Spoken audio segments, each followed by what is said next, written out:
ಸೂರ್ಯವಂಶದ ಕನಕಂತರ ನೋಡೋಕೆ ಸಿಂಪಲ್ ಆಗಿದ್ರು, ಸಿಕ್ಕಾಪಟ್ಟೆ ಆರ್ಮಿನಲ್ಲಿ ರಗಡ್ ಆಗಿದ್ರು ಒಂದು ಕಾಲದಲ್ಲಿ. ಬೇರೆ ಮಲಗಿದ್ದ ಆ್ಯಂಡ್ ಏಜ್ಡ್ ಆಗಿರೋ ಪರ್ಸನ್ ಬೇರೆ ಇದ್ದಾರೆ, ಲಗೇಜ್ ಎಲ್ಲ ಇದೆ ಅಂತ ಹೇಳ್ಬಿಟ್ಟು ಏನೂ ಜಾಸ್ತಿ ಮಾತಾಡೋಕ್ಕೆ ಹೋಗಲಿಲ್ಲ. ಮನೆ ಹತ್ರ ಹೋದರೆ ಸಾಕು ಅಂತ ಹೇಳ್ಬಿಟ್ಟು ಅಂತ ನಾವಾಗಿ ಇದ್ದಿದ್ರಲ್ಲ ಯಾಗೆ ಬಾಳೋದು ರತ್ನನ್ ಪ್ರಪಂಚ, ಬಾಳೋದು ರತ್ನನ್ ಪ್ರಪಂಚ. ಹಾಯ್, ಹಲೋ, ನಮಸ್ಕಾರ, welcome back to my channel. ಆಟೋದಲ್ಲಿ ಇವತ್ತು ಲಡ್ಡುನ ಕರ್ಕೊಂಡು ನಮ್ಮ ಮಾವನ ಜೊತೆ ಮಿಲ್ಟ್ರಿ ಕ್ಯಾಂಟೀನಿಗೆ ಹೋಗ್ತಾ ಇದ್ದೀನಿ. ಯಾಕಂತ ಹೇಳಿದ್ರೆ ನಮ್ಮ ಮಾವ ಆರ್ಮಿ ಅಂದರೆ ಆರ್ಟ್ಲರಿ ವಿಂಗ್ನಲ್ಲಿ ಸರ್ವಿಸ್ ಮಾಡಿದ್ದಾರೆ. ಸೊ ಹಾಗಾಗಿ ಅವರಿಗೆ ಆರ್ಮಿ ಫೆಸಿಲಿಟಿ ಏನೇನಿದೆಯೋ ಅದೆಲ್ಲದು ಸಿಗ್ತಾ ಇದೆ. ಸೊ ಬ್ಯಾಂಕಿನ ಕೆಲಸ ಆಯಿತು, ಮಿಲ್ಟ್ರಿ ಕ್ಯಾಂಟೀನಿಗೆಲ್ಲ ಹೋಗ್ಬೋದ್ರಿಂದ ಬೆಳಿಗ್ಗೆನೇ ಬೇಗ ಹೊರಟಿದ್ದೀವಿ. ಸೊ ಟ್ರಾಫಿಕ್ಕು ಕೂಡ ಇತ್ತು. ಲಡ್ಡುಗೆ ಸ್ವಲ್ಪ ಹುಷಾರಿಲ್ದಲೇ ಇದ್ದಿದ್ದರಿಂದ ಅಲ್ಲಿ ತುಂಬ ವರ್ಷಗಳಿಂದ ಒಂದು ದೇವಸ್ಥಾನಕ್ಕೆ ಹೋಗ್ತೀವಿ, ಕರ್ಮಾರಿಯಮ್ಮನ ದೇವಸ್ಥಾನ. ಅಲ್ಲೊಂದು ತಾಯ್ತ ಹಾಕ್ಸೋಣ ಅಂತೇಳಿ ಹೋಗ್ತಾ ಇದ್ವಿ. ಈ ಟೆಂಪಲಿಗಂತೂ ತುಂಬ ವರ್ಷಗಳಿಂದ ಹೋಗ್ತೀವಿ. ಅಂದರೆ ಲಡ್ಡುಗೆ ತಾಯ್ತ ಹಾಕ್ಸೋದು ರೆಗ್ಯುಲರಾಗಿ ನಾವು ಹ್ಯಾಬಿಟ್ ಮಾಡ್ಕೊಂಡಿಲ್ಲ. ಬಟ್ ತುಂಬ ಹುಷಾರಿಲ್ಲ, ಇವನ್ ಮೆಡಿಸಿನ್ ಹಾಕಿದ್ರೂ ಕ್ಲಿಯರ್ ಆಗ್ತಾಯಿಲ್ಲ ಅಂತ ಹೇಳಿದಾಗ ಇಲ್ಲಿ ಒಂದು ಸತಿ ಬಂದು ತಾಯ್ತ ಹಾಕ್ಸ್ಕೊಂಡ್ರೆ ಅವನಿಗೆ ಹುಷಾರಾಗುತ್ತೆ. ಅವನೊಬ್ಬನಿಗೆ ಮಾತ್ರ ಅಲ್ಲ, ನಮ್ಮ ಫ್ಯಾಮಿಲಿಗೂ ಅಷ್ಟೇನೇನೆ. ಆ್ಯಂಡ್ ಇವರೇ ನಮ್ಮ ಮಾವ. ನೋಡೋಕ್ಕಷ್ಟೇ ಇಷ್ಟು ಸಿಂಪಲ್ ಆಗಿದ್ದಾರೆ. ಇವರು ಒಂಥರ ಹೇಗೆ ಅಂದರೆ ಸೂರ್ಯವಂಶದ ಕನಕಂತರ. ನೋಡೋಕ್ಕೆ ಸಿಂಪಲ್ ಆಗಿದ್ರು, ಸಿಕ್ಕಾಪಟ್ಟೆ ಆರ್ಮಿನಲ್ಲಿ ರಗಡ್ ಆಗಿದ್ರು ಒಂದು ಕಾಲದಲ್ಲಿ. ಪಾಕಿಸ್ತಾನ, ಚೈನಾ ವಾರು, ಬಾಂಗ್ಲಾದೇಶ್ ವಾರಲ್ಲೆಲ್ಲ ಇನ್ವಾಲ್ವ್ ಆಗ್ಯಾರೆ. 2-3 ಬುಲೆಟ್ಸು ಕೂಡ ಇದಾಗಿದೆ ಇವರಿಗೆ. ಇವ್ರ ಜೊತೆ ಹುಟ್ಟಿರೋ 7 ಜನ ತಮ್ಮಂದ್ರಿಗೆಲ್ಲರಿಗೂ ಇವರೇ ವೆಲ್ ಸೆಟಲ್ ಮಾಡಿರೋದು. ಆ್ಯಂಡ್ ನನ್ನ ಹಸ್ಬೆಂಡ್ ಫ್ಯಾಮಿಲಿನಲ್ಲಿ 90% ಜನ ಎಲ್ಲರೂ ಮ್ಯಾಕ್ಸಿಮಮ್ ಆರ್ಮಿಗೆ ಜಾಯ್ನ್ ಆಗಿದ್ದಾರೆ. ಆ್ಯಂಡ್ ಸ್ವಲ್ಪ ಜನ ಮಾತ್ರ ಏರ್ಫೋರ್ಸಿಗೆ ಜಾಯ್ನ್ ಆಗಿದ್ದಾರೆ. ನೇವಿನಲ್ಲಿ ಸ್ವಲ್ಪ ಜನ ಕಮ್ಮಿ ಹೋಗಿರೋದು. ಆ್ಯಂಡ್ ಇವ್ರ ತಮ್ಮಗಳವ್ರೂ ಅಷ್ಟೇ, ಇಬ್ಬರು ಮಿಲ್ಟ್ರಿನಲ್ಲಿದ್ದಾರೆ, ಒಬ್ಬರು DRDOನಲ್ಲಿದ್ದಾರೆ. ಆ್ಯಂಡ್ ಇಬ್ಬರು ಬಂದು ಎಜುಕೇಷನಲ್ ಡಿಪಾರ್ಟ್ಮೆಂಟು, ಒಬ್ಬರು ಬಂದು PW ಎಂಜಿನಿಯರ್ನ ಮಾಡಿದ್ದಾರೆ.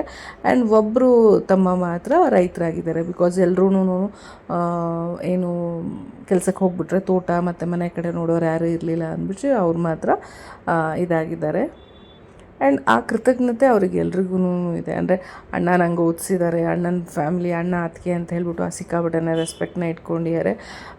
ಈಗಿನ ಕಾಲದಲ್ಲಿ ಅದು ತುಂಬಾ ಕಮ್ಮಿ ಅಲ್ವಾ. ಒಂದು ಸತಿ ಅವ್ರ ಕೆಲಸ ಆಗ್ತಿದ್ದಂಗೆ ಅಯ್ಯೋ ನೀವ್ಯಾರು ನಮ್ಗೆ ಗೊತ್ತೇ ಇಲ್ಲ ಅನ್ನೋ ರೀತಿನಲ್ಲಿ ರಿಯಾಕ್ಟ್ ಮಾಡ್ತಾರೆ. ಬಟ್ ಇವ್ರು ತಮ್ಮಂದ್ರು ಪರವಾಗಿಲ್ಲ, ಅಟ್ಲೀಸ್ಟ್ ಅಷ್ಟಾದರೂ ಕೃತಜ್ಞತೆಯನ್ನು ಇಟ್ಕೊಂಡಿದ್ದಾರೆ. ಆ್ಯಂಡ್ ಡಿಫೆನ್ಸಿಂದು ಏನೇನು ಎಲ್ಲೆಲ್ಲಿ ಜಾಗಗಳಿದೆಯೋ ಅಲ್ಲೆಲ್ಲ ಕಡೆನೂ ನೀವು ಗ್ರೀನ್ರಿನ ನೋಡ್ಬೋದು. ಸಿಕ್ಕಾಬಟ್ಟೆ ಮರ ಗಿಡಗಳಿರುತ್ತೆ. ಆ್ಯಂಡ್ ಮರಗಳನ್ನ ಹಾಕೋದೊಂದೇ ಅಲ್ಲ, ಮೇಂಟೈನು ಕೂಡ ಹಾಗೆ ಮಾಡ್ತಾರೆ. ಆ್ಯಂಡ್ ಸಿವಿಲಿಯನ್ಸ್ಗಳಂದರೆ ನಾರ್ಮಲ್ ಜನಗಳು ಯಾರೂ ಹೋಗೋಕ್ಕಾಗಲ್ಲ ಒಳಗಡೆನಲ್ಲಿ. ಬಿಕಾಸ್ ಗೇಟ್ನಲ್ಲೇ 2-3 ಕಡೆ ವೆರಿಫಿಕೇಷನ್ಸ್ ಮಾಡ್ತಾರೆ, ಚೆಕಿಂಗ್ ಮಾಡ್ತಾರೆ. ನಮ್ದು ID ಕಾರ್ಡ್ ಇದೆ ಅಂದರೆ ಮಾತ್ರ ಅಲೋ ಮಾಡೋದು ಇನ್ಸೈಡು. ಆ್ಯಂಡ್ ನೀವು ನೋಡ್ಬೋದು ಎಷ್ಟು ನೀಟಾಗಿ ಕ್ಲೀನಾಗಿ ಮೇಂಟೈನ್ ಮಾಡಿರ್ತಾರೆ. ಅಂದರೆ ಅಷ್ಟು ಮರ ಗಿಡಗಳಿದ್ರೂ ಒಂದು ಚೂರು ಎಲೆದು ಮತ್ತು ಕಸ ಕಡ್ಡಿ ಅವೆಲ್ಲ ಏನೂ ಬಿದ್ದಿರಲ್ಲ.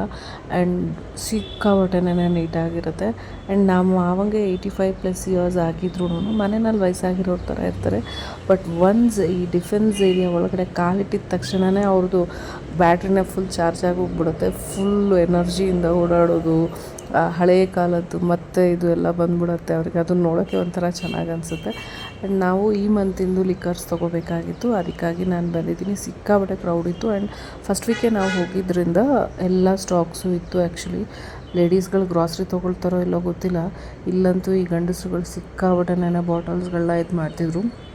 ಆ್ಯಂಡ್ ಪ್ರೈಸ್ ವೈಸ್ ಬಂದು ತುಂಬಾ ಕಮ್ಮಿ ಇರುತ್ತೆ. ಅಂದರೆ ಇಲ್ಲಿ ಯಾವುದೇ ಥರ ಟ್ಯಾಕ್ಸಸ್ಗಳು ಆ್ಯಡ್ ಆಗ್ದಲೇ ಇರೋದ್ರಿಂದ ತುಂಬ ಕಮ್ಮಿ ಪ್ರೈಸ್ನಲ್ಲಿ. ಆ್ಯಂಡ್ ಯಾವುದೇ ಥರ ಏನು ಹೇಳೋದು, ಅಡಲ್ಟ್ರೇಟೆಡ್ ಡ್ರಿಂಕ್ಸ್ಗಳು ಸಿಗೋಲ್ಲ, ಪ್ಯೂರಿಟಿ ಇರುತ್ತೆ ಅಂತ ಹೇಳಿಬಿಟ್ಟು ತುಂಬ ಜನ ಇದನ್ನು ಪ್ರಿಫರ್ ಮಾಡ್ತಾರೆ. ಆ್ಯಂಡ್ ಸಿಕ್ಕಾಬಟ್ಟೆ ಕಲೆಕ್ಷನ್ಸ್ ಇತ್ತು ಇವತ್ತಂತೂ. ಯೂಶ್ವಲಿ ನಾನೇನು ಮಾಡ್ತೀನಿ ಅಂದರೆ ಬಾಟಲ್ಸ್ಗಳ ಶೇಪ್ಸ್ ಯಾವ್ದು ಚೆನ್ನಾಗಿದೆ ಆ್ಯಂಡ್ ನೋಡ್ಲಿಕ್ಕೆ ಯಾವ್ದು ವಾವ್ ಅನಿಸುತ್ತೆ ಅದನ್ನು ಮಾತ್ರ ನಾನು ತೊಗೊಳ್ತೀನಿ. ಅಂದರೆ ನಮ್ಮ ಫ್ಯಾಮ್ಲಿನಲ್ಲಿ ಬಂದು ಡ್ರಿಂಕ್ಸ್ ಮಾಡೋರು ಸ್ವಲ್ಪ ಕಮ್ಮಿನೇ ಇರೋದು. ಸೊ ಹಾಗಾಗಿ ನನಗೆ ಯಾವ್ದು ಚೆನ್ನಾಗಿ ಅನ್ಸುತ್ತೆ ಅದನ್ನು ತೊಗೊಳ್ತೀನಿ. ಆ್ಯಂಡ್ ಈ ಬಾಟ್ಲಂತೂ ಸಖತ್ತಾಗಿತ್ತು. ಪ್ರೈಸ್ ವೈಸು ನೀವು ನೋಡ್ಬೋದು. ಆ್ಯಕ್ಚುಲಿ ನಾನು ತೋರಿಸ್ತೀನಿ ನೋಡಿ, 300-400ಗೆಲ್ಲ ಫುಲ್ ಬಾಟಲ್ಸ್ಗಳು ಸಿಗ್ತಾಯಿದೆ. ಚೆನ್ನಾಗಿದೆ. ಆ್ಯಂಡ್ ಈ ಬ್ಲೂಯಿಶ್ ಕಲರ್ ಅಂತೂ ಸಕ್ಕತ್ತಾಗಿ ಕಾಣ್ತಾಯಿತ್ತು ನನಗಂತೂ. ಬಟ್ ಇದು ಬಂದು ಜಿನ್ ಏನೋ ಇತ್ತದು. ಸೊ ಅದು ಬೇಡ ಅಂತಂದ್ಬಿಟ್ಟು ನಾವು ತೊಗೊಳ್ಲಿಲ್ಲ. ಈ ಕ್ರೌಡನ್ನ ನೋಡಿದ್ಮೇಲೆ ಅಂದ್ಕೊಂಡೆ ಬಿಲ್ಲಿಂಗಿಗೆ ಮಿನಿಮಮ್ ಒಂದು 2 hours ಆದರೂ ಆಗುತ್ತೆ ಅಷ್ಟು ವೆಯ್ಟ್ ಮಾಡಬೇಕು ಅಂತ. ಬಟ್ ಒಂದು ಇಲ್ಲಿ ಡಿಫೆನ್ಸ್ ಇದರಲ್ಲಿ ಏನು ಅಪ್ರಿಷಿಯೇಟ್ ಮಾಡಬೇಕು ಅಂತ ಹೇಳಿದ್ರೆ ಲೇಡೀಸಿಗೆ ಫಸ್ಟ್ ಪ್ರಿಫರೆನ್ಸ್ ಕೊಡ್ತಾರೆ. ಸೊ ಅಷ್ಟು ಕ್ರೌಡ್ ಇದ್ರೂ ನಾನು ಬಿಲ್ಲಿಂಗ್ ಆಗೋ ಟೈಮಿಗೆ ನನಗೆ ಒಂದು 2-3 minutes ಕೂಡ ನನ್ನನ್ನು ವೆಯ್ಟ್ ಮಾಡಿಸ್ತಿಲ್ಲ. ಡೈರೆಕ್ಟ್ ನಾನು ಬಿಲ್ಲಿಂಗ್ ಹತ್ರ ಹೋಗಿಬಿಟ್ಟು ಮಾಡಿಸ್ಕೊಡಿ ಮೇಡಮ್ ಅಂತ ಹೇಳಿ ಕಳಿಸಿದ್ರು. ಆ್ಯಂಡ್ ಇಲ್ಲಿ ಗ್ರಾಸರಿ ಕ್ಯಾಂಟೀನಲ್ಲಿ ಆಗ್ಬೋದು ಅಥವಾ ಇಲ್ಲಿ ಲಿಕ್ಕರ್ ಕ್ಯಾಂಟೀನಲ್ಲಿ ಆಗ್ಬೋದು, ಎಲ್ಲೇ ಹೋದ್ರೂ ಲೇಡೀಸಿಗೆ ಏನು ವೆಯ್ಟ್ ಮಾಡಿಸಲ್ಲ, ಇಲ್ಲಿ ಡೈರೆಕ್ಟಾಗಿ ಕಳಿಸ್ತಾರೆ. ಅದು ನಿಜವಾಗ್ಲೂ ಇಲ್ಲಿ ಅಪ್ರಿಷಿಯೇಟ್ ಮಾಡಲೇಬೇಕು. ಆಮೇಲೆ ಇಲ್ಲಿ ನೋಡಿದೆ, ಇಲ್ಲಿ ಇಷ್ಟು ಬಾಟಲ್ಸ್ ತೊಗೊಂಡ್ರೆ ಫ್ರೀ ಐಟಮ್ಸು ಕೆಲವೊಂದು ಕೊಡ್ತಾರೆ ಆ್ಯಕ್ಚುಲಿ. ಇದು ಬಂದು ಜಿನ್, ಈ ಜಿನ್ 2 ಬಾಟ್ಲು ಜಿನ್ ತೊಗೊಂಡ್ರೆ ಎಲೆಕ್ಟ್ರಿಕಲ್ ಲಂಚ್ ಬಾಕ್ಸ್ ಇದು ಫ್ರೀ ಇತ್ತು. ಸಖತ್ತಾಗಿತ್ತು ಆ್ಯಕ್ಚುಲಿ. 1800 ಏನೋ 1 ಬಾಟಲ್ ಇತ್ತದು ಆ್ಯಕ್ಚುಲಿ. ಬಟ್ ಏನಂದರೆ ಜಿನ್ ಇರೋದ್ರಿಂದ ಹಸ್ಬೆಂಡ್ ಬೇಡ ಅಂತ ಹೇಳಿದ್ರು.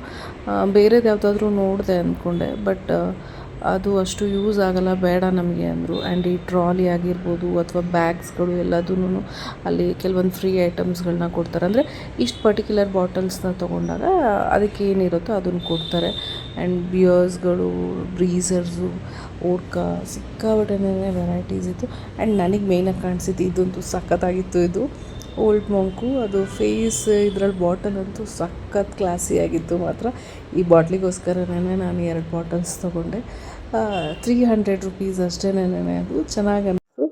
ಆಮೇಲೆ ಅಲ್ಲೆಲ್ಲ ಪರ್ಚೇಸಿಂಗ್ ಮಾಡಿಕೊಂಡು ಗ್ರಾಸ್ರಿಗೆ ಹೋಗಲಿಲ್ಲ ನಾವು, ಬಿಕಾಸ್ ಆಲ್ರೆಡಿ ತುಂಬ ಇತ್ತು ಅಂದ್ಬಿಟ್ಟು ಹೋಗಲಿಲ್ಲ. ಆ್ಯಂಡ್ ಡೈರೆಕ್ಟಾಗಿ ನಾವು ವೆಟ್ ಕ್ಯಾಂಟೀನಿಗೆ ಬಂದ್ವಿ. ವೆಟ್ ಕ್ಯಾಂಟೀನ್ ಅಂತ ಹೇಳಿದ್ರೆ ಇಲ್ಲಿ ಬಂದು ನಿಮಗೆ ಈಟಬಲ್ಸ್ ಎಲ್ಲ ಸಿಗುತ್ತೆ.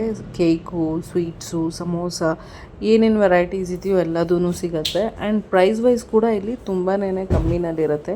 ಯೂಶ್ವಲಿ ರಸ್ಮಲೈಸ್ ಎಲ್ಲ ಬಂದು 70 to 80 rupees ಇರುತ್ತೆ ಈಚ್ ಪೀಸು, ಲೈಕ್ ಕಾಂತಿ ಆ ಥರ ಎಲ್ಲ ಹೋಯ್ತಂದರೆ. ಇಲ್ಲಿ ಸೇಮ್ ಟೇಸ್ಟೇ ಇರುತ್ತೆ. ಕ್ವಾಲಿಟಿ ವೈಸ್ ತುಂಬಾ ಚೆನ್ನಾಗಿರುತ್ತೆ, ಜಸ್ಟ್ 30 rupeesಗೆ. ಆ್ಯಂಡ್ ಸಮೋಸಗಳಾಗಿರ್ಬೋದು, ಪೇಸ್ಟ್ರೀಸ್ ಆಗಿರ್ಬೋದು, ಎಲ್ಲದೂ ಟೇಸ್ಟ್ ತುಂಬಾ ಚೆನ್ನಾಗಿರುತ್ತೆ. ಆ್ಯಂಡ್ ನಮಗೆ ಯಾವ್ದು ಬೇಕು ನಾವು ಅದನ್ನೆಲ್ಲ ಪರ್ಚೇಸ್ ಮಾಡಿಕೊಂಡು ನಾವು ಅಲ್ಲಿಂದ ಹೊರಟ್ವಿ. ಆ್ಯಂಡ್ ಲಡ್ಡು ಸ್ವಲ್ಪ ಹೊತ್ತು ಆಟಾಡಬೇಕು ಅಂತ ಹೇಳಿದ್ರಿಂದ ಅಲ್ಲೇ ಕಿಡ್ಸ್ ಏರಿಯಾ ಇತ್ತು. ಸೊ ಅಲ್ಲೊಂದು ಸ್ವಲ್ಪ ಅವನಿಗೆ ಆಟಾಡಿಸ್ಕೊಂಡು ನಾವು ಮನೆಗೆ ಹೊರಟ್ವಿ. ನಾವು ಮನೆ ಹತ್ರ ಇಂದನೇ ಒಬ್ರು ಆಟೋನ ಬುಕ್ ಮಾಡ್ಕೊಂಡು ಬಂದಿದ್ವಿ, ವಾಪಸ್ ಹೋಗ್ಲಿಕ್ಕೆ ಈಸಿ ಆಗುತ್ತೆ ಅಂತ. ಜಾನಿ ವಾಕರ್ ಕೂಡ ಅಲ್ಲೇ ನಿಂತ್ಕೊಂಡು ನೋಡ್ತಾ ಇದ್ದ. ಸೊ ನಾವು ಹೊರಟ್ವಿ ಮನೆಗೆ. ಇನ್ನೊಂದು ಏನಂತ ಹೇಳಿದ್ರೆ, ಆಟೋ ಡ್ರೈವರ್ ಏನಿದ್ರು ಅವ್ರ ಮಗ ಕೂಡ ಅಟ್ಲೇರಿನಲ್ಲೇ ಸರ್ವಿಸ್ ಈಗಲೂ ಮಾಡ್ತಾ ಇದ್ದಾರಂತೆ. ಸೊ ಇವರಿಗೆ ಗ್ರಾಸರಿ ಕಾರ್ಡ್ ಕೊಟ್ಟಿರ್ತಾರೆ. ಸೊ ನಾವು ತುಂಬ ತಿಂಗಳುಗಳಾಯಿತು ಕ್ಯಾಂಟೀನಿಗೆ ಹೋಗಿಲ್ಲ, ದೂರ ಅಂತ ಹೇಳಿಬಿಟ್ಟು. ಸೊ ನಾನು ಕಾರ್ಡ್ ತೊಗೊಂಡು ಬರ್ತೀನಿ ಅಂದ್ಬಿಟ್ಟು ಅವ್ರು ಕಾರ್ಡ್ ತೊಗೊಬಂದರು. ಅವ್ರದ್ದು ಕಾರ್ಡು ಎಕ್ಸ್ಪೈರಿ ಆಗಿತ್ತು, ಅವರಲ್ಲೇ ರಿನಿವಲ್ ಮಾಡಿಸ್ಕೊಂಡ್ರು. ಅವ್ರಿಗೂ ಗ್ರಾಸರಿ ತೊಗೊಳ್ಳಿ ಅಂತ ಹೇಳಿದ್ವಿ, ತೊಗೊಳ್ಲಿಲ್ಲ ಅವರು. ಬಟ್ ಇನ್ನೊಂದೇನು ಬ್ಯಾಡ್ ಎಕ್ಸ್ಪೀರಿಯೆನ್ಸ್ ಆಯಿತು ಅಂತ ಹೇಳಿದ್ರೆ, ಆ್ಯಕ್ಚುಲಿ ಅವರು ಗ್ರಾಸರಿ ತೊಗೊಳ್ತೀನಿ ನಾನು ಸುಮಾರಿದೆ ಅಂದ್ಬಿಟ್ಟು ಅವ್ರ ಮನೆ ಹತ್ರ ಕಾರ್ಡ್ ತೊಗೊಂಡು ಆಲ್ಮೋಸ್ಟ್ 1/2 hour ನಾವು ಅವರಿಗೋಸ್ಕರ ಟೈಮ್ ಸ್ಪೆಂಡ್ ಮಾಡಿದ್ದೀವಿ. ಆ್ಯಂಡ್ ಇಷ್ಟು ಅಮೌಂಟ್ ಅಂತೇಳಿ ನಾವು ಫಿಕ್ಸ್ ಮಾಡ್ಕೊಂಡು ಹೋಗಿದ್ವಿ ನಾವು. ಬಟ್ ಅವರು ಅಲ್ಲಿ ನಾವು ಬಾಟ್ಲು ಎಲ್ಲ ತೊಗೊಂಡಿರೋದು ನೋಡ್ಬಿಟ್ರು, ದುಡ್ಡು ಕೊಟ್ಟು ಬಾಟ್ಲೂ ಕೊಡಬೇಕಂತೆ ಅವರಿಗೆ. ಅಂದರೆ ಏನು ಆಟೋ ಚಾರ್ಜ್ ನಾವು 1000 rupees ಹೋಗಿ ಬರಲಿಕ್ಕೆ ಅಂತ ಹೇಳಿ ಮಾತಾಡ್ಕೊಂಡು ಇದು ಮಾಡಿದ್ವಿ. ಅದನ್ನು ಬಿಟ್ಟು ಕೂಡ ಅವರಿಗೆ ಎಕ್ಸ್ಟ್ರಾ ನಂಗೊಂದು ಬಾಟ್ಲು ಕೊಡಿ ಹಾಗೆ ಹೇಗೆ ಅಂದಿದ್ರು. ನಾವು ಇಲ್ಲ ಕೊಡೋಲ್ಲ ಹಾಗೆ ಅಂತ ಹೇಳಿದ್ದಕ್ಕೆ ಆ ಆ್ಯಪಲ್ ಲಿಟ್ರಲಿ ಹೆಂಗೆ ಬಿಹೇವ್ ಮಾಡ್ದೆ ಅಂದರೆ, ಏನೋ ನಮ್ಮನ್ನು ಫ್ರೀ ಆಫ್ ಕಾಸ್ಟಲ್ಲಿ ಕರ್ಕೊಂಡು ಹೋಗ್ತಿದ್ದಾರೆ ಅನ್ನೋ ರೀತಿನಲ್ಲಿ ದಡ ಬಡ ಅಂದ್ಕೊಂಡು ಕರ್ಕೊಂಡು ಹೋದ್ರ. ಸರಿ ಲಡ್ಡು ಬೇರೆ ಮಲಗಿದ್ದ ಆ್ಯಂಡ್ ಏಜ್ಡ್ ಆಗಿರೋ ಪರ್ಸನ್ ಬೇರೆ ಇದ್ದಾರೆ, ಲಗೇಜ್ ಎಲ್ಲ ಇದೆ ಅಂತ ಹೇಳ್ಬಿಟ್ಟು ಏನೂ ಜಾಸ್ತಿ ಮಾತಾಡೋಕ್ಕೆ ಹೋಗಲಿಲ್ಲ. ಮನೆ ಹತ್ರ ಹೋದರೆ ಸಾಕು ಅಂತ ಹೇಳಿಬಿಟ್ಟು ಅಂತ. ಎಷ್ಟೆಷ್ಟು ವರ್ಸ್ಟಾಗಿ ಬಿಹೇವ್ ಮಾಡ್ತಾರೆ ಜನಗಳು ಅಂದರೆ ಹೀಗೆ ಅನಿಸುತ್ತೆ. ಈ ವಿಡಿಯೋನ ಇಲ್ಲಿಗೆ ಎಂಡ್ ಮಾಡ್ತಾ ಇದ್ದೀನಿ. ಈ ಒಂದು ಸಿಂಪಲ್ ಡೇ ವಿಡಿಯೋ ನಿಮ್ಗೆ ಇಷ್ಟ ಆಗಿದ್ರೆ ಲೈಕ್, ಶೇರ್, ಕಮೆಂಟ್ನ ಮಾಡಿ and keep supporting my videos. Thank you so much.